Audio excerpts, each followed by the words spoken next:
Back Vadodara સ્થિત વેલકેર હોસ્પિટલે દર્દીઓને શિક્ષિત કરવા માટે ઓર્થોસૂત્ર એક અનુભવ નામથી એક કેન્દ્ર શરૂ કર્યું છે, જે ભારતનું પ્રથમ એવું કહી શકાય સર્વગ્રાહી પ્લેટફોર્મ છે। આ કેન્દ્રનો મુખ્ય ઉદ્દેશ્ય દર્દીઓમાં જાગૃતિ વધારવા, દર્દને અટકાવવા અને યુવા સર્જનોને તાલીમ આપવાનો છે। ઓર્થોસૂત્ર કેન્દ્ર દર્દીઓને ઓર્થોપેડિક સમસ્યાઓ, તેમના નિવારણ અને ઉપલબ્ધ સારવાર અંગે શિક્ષિત કરવા પર ધ્યાન કેન્દ્રિત કરે છે। જાણીતા ઓર્થોપેડિક સર્જન ડોક્ટર ભરત મોદીના મતે આ આરોગ્ય સંભાળ ઓપરેટિંગ રૂમ સુધી સીમિત ન હોવી જોઈએ। ઓર્થોસૂત્ર પાછળનું મૂળ દ્રષ્ટિકોણ એ છે કે સમાજની અંદર ટિપિકલી હોસ્પિટલો દર્દી એકવાર માંદું પડી જાય પછી એને સાજું કરવા માટે મહેનત કરતી હોય છે।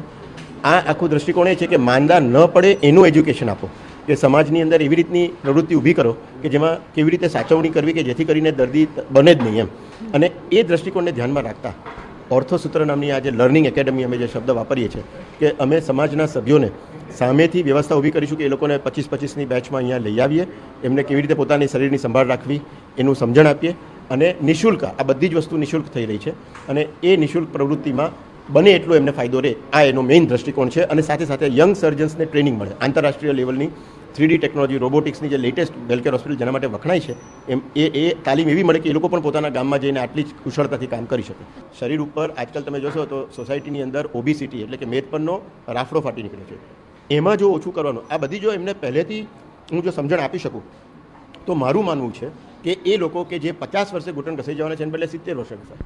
અને આ અમારો મેઇન ઉદ્દેશ્ય છે કે કેવી રીતે લોકોને ઘૂંટણના ઘસારામાંથી બચાવવા। સૌથી મોટો ફાયદો તો એ ઓર્થોસૂત્રની લર્નિંગ એકેડમીમાં યુવા સર્જન, ઇનફેક્ટ મારે ઘરેથી જ ચાલુ કરું તો ડૉક્ટર ક્ષિતિજ મોદી અને ડૉક્ટર આશય મોદી મારા બંને જે દીકરાઓ છે ઓર્થોપેડિક સર્જન્સ છે અને આજે વેલકેર હોસ્પિટલના આધારસ્તંભ તરીકે ઉભરાઈને બહાર આવી રહ્યા છે।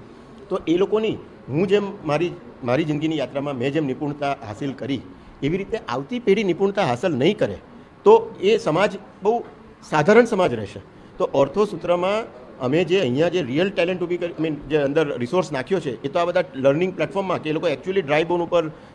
પ્રેક્ટિસ કરશે। મારા ઓપરેશન થિયેટરમાંથી ઓપરેશનો અહીંયા આગળ ડાયરેક્ટ પેલું ટ્રાન્સમિશન થશે, જુદા જુદા સાંધાઓની એમને ઓળખ આપવામાં આવશે અને નવી પેઢીના સર્જનોને એટલા નિપુણ બનાવીશું